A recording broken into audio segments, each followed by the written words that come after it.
All right, so just recently Amazon announced new reserve pricing. And so we're going to take a look at the new reserve pricing tonight.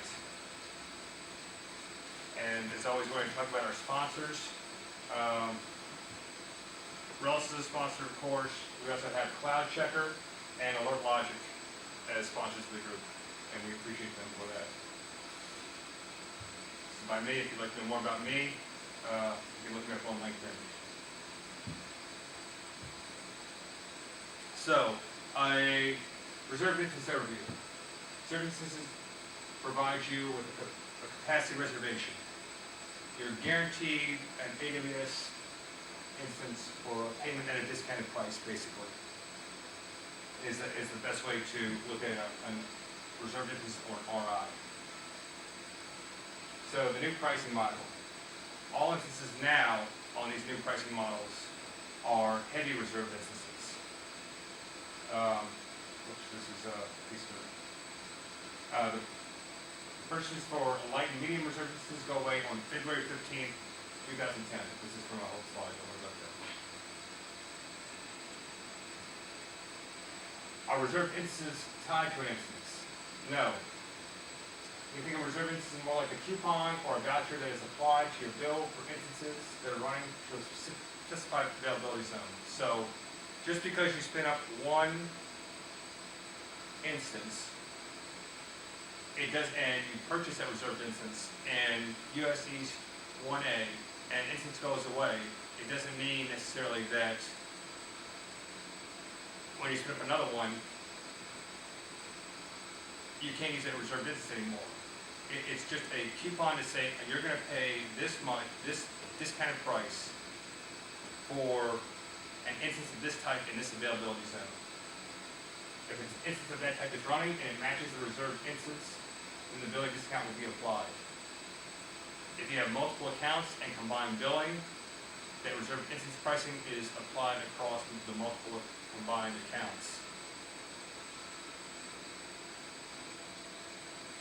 Is that, Go ahead. I'm sorry, is that availability zones or region? Availability zones. Now, if you purchase a reserved instance and availability zone A, and you realize now that you need it in availability zone B, you can put in for a transfer, same size, same instance type. The only way you can break up, so if you have an M3 extra large, you can actually put in for the request to have it broken up into two M3, I think it's mediums. As long as you can have it broken up, or you can combine two M3 mediums, I think, into an M3 large. You have to do the computations. But you can't do M3s into, it has to be same class, so it can't be M3s into C3s. Right. But I had previously understood that the reserved instances were per region, not necessarily per zone. No, you have to choose your availability zone. Okay. And you can transfer that to a different availability zone in that region. Okay.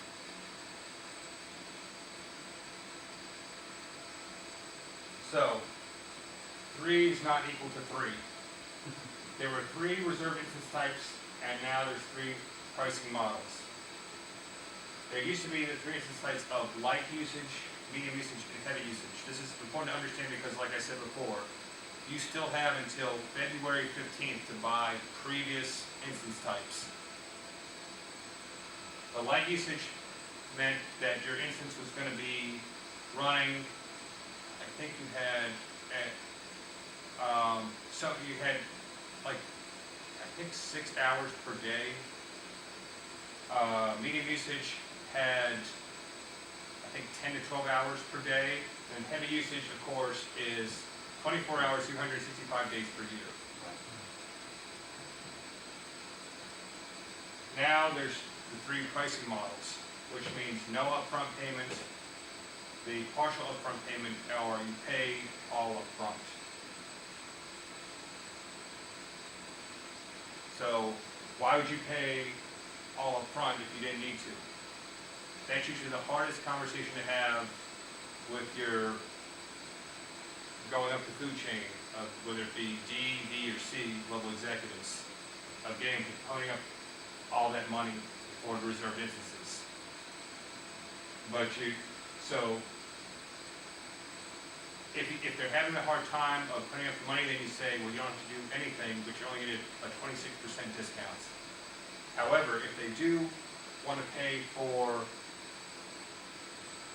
the all up front, then they're going to get, I think it's about a 36% discount. But if you do a partial up front, it's going to balance between the discount and then still the hourly payment costs.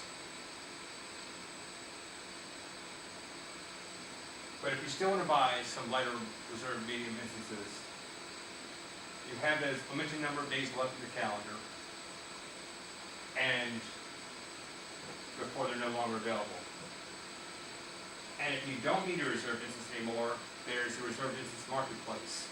This is where you can actually sell your instances. You have to have a bank account attached.